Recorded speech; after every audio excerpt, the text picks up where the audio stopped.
Hello friends, I am Dr. Deepak Garg and today we will discuss radial resection and wrist fusion with ulnar transposition. So we start with the example of a case. This is a 21-year-old male. He had a left distal and radius non-metastatic Ewing sarcoma. These are the plain radiograph. We can see that there is an aggressive periosteal reaction on the uh, distal end of the radius, and this is suggestive of some aggressive lesion. And this was Ewing sarcoma.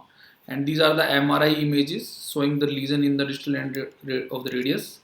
And these are the axial images. We can see the extent of the tumor here.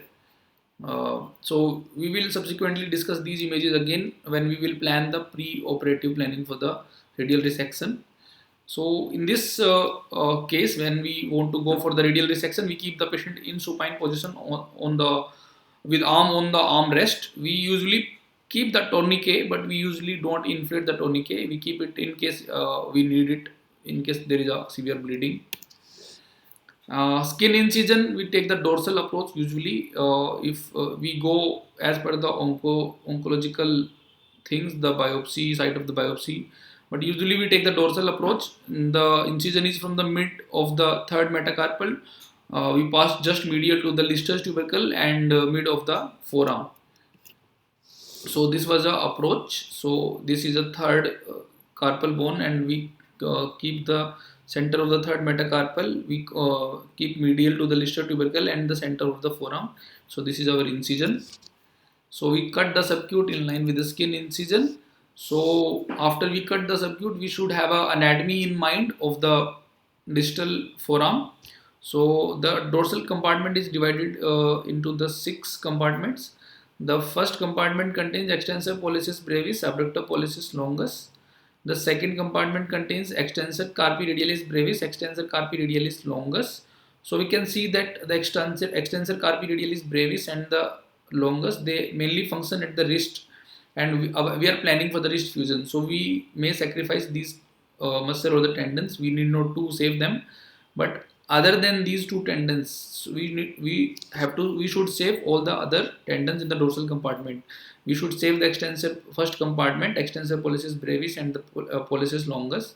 We should save the third compartment, extensor pollicis longus, extensor digitorum and indicis, fourth compartment, the fifth compartment, extensor digiti minimi, and the sixth compartment, extensor carpi ulnaris. So we should be able to save all the other compartment if oncologically acceptable, or we can sacrifice the extensor carpi radialis brevis and the longus. In the flexor compartment, so there is a muscle pronator quadratus lying just anterior to the radius, and all the structures are lying anterior to this muscle. So that muscle is usually used as a margin, and the rest all other structures we can save easily and safely. So we plan the structures that we can save and that we have to sacrifice on the pre-operative MRI only.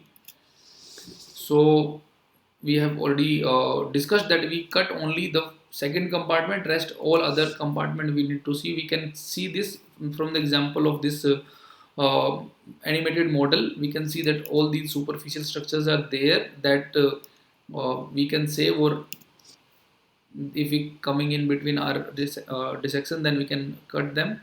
And these are the main vascular and the nervous structures that we need to save. We should be able to save the median nerve, the ulnar vessels and the ulnar nerve, the superficial radial nerve and the radial vessels, posterior introosseous and the anterior introosseous vessels and the nerve, and the ulnar nerve. So we should be able to save all these structures if oncologically acceptable. So when we cut the distal end radius, we should have the ligamentous attachments in mind, that there are the many ligaments attached from the distal end radius to the carpals and to the ulna. So we should have a knowledge about the ligaments, because otherwise we will not be able to move the radius even after taking the osteotomy.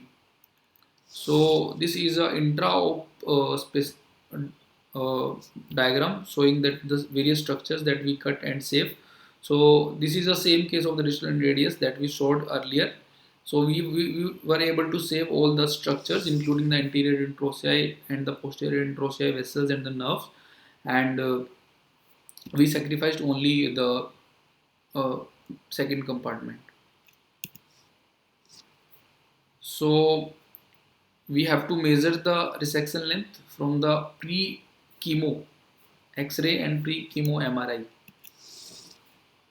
Then we should plan to take the radial cut early in the surgery so that we can have some movement of the radial radius, and we can get some room for saving the anterior introccei and the posterior introccei, and we can get some room to cut the introccous membrane.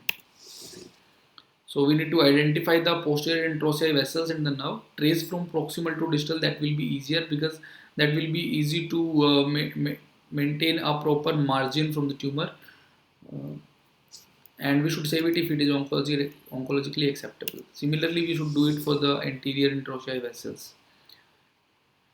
And anteriorly, we take the pronator quadratus as the tumor margin, and then we cut all the distal ligamentous structure attachments, and cut the flexor carpi radialis, and save all the other flexors if possible. And then we remove the specimen because we have cut all the radial attachments and we have taken the osteotomy.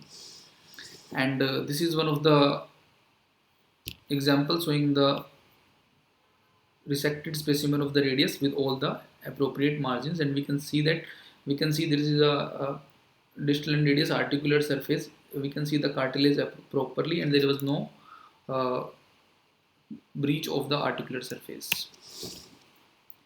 So after we have resected the radius, now there is a time for the reconstruction, and we have decided to reconstruct using the ulna. So we will cut the ulna at the same level we have taken the radius cut, but before that we need to transpose the ulna. For that we may need to cut some ligamentous attachments of the ulna. So we should know all the ligament attachment of the ulna. And then we take the ulnar cut at the level of the radial cut, do the transposition of the ulna to the middle of the carpals at the level of the lunate bone in line with the third metacarpal. Then we stabilize the distal end of the ulna with a radial osteotomy, and maybe sometimes we may use a K-wire also, and the proximal end of the ulna with a lunate bone.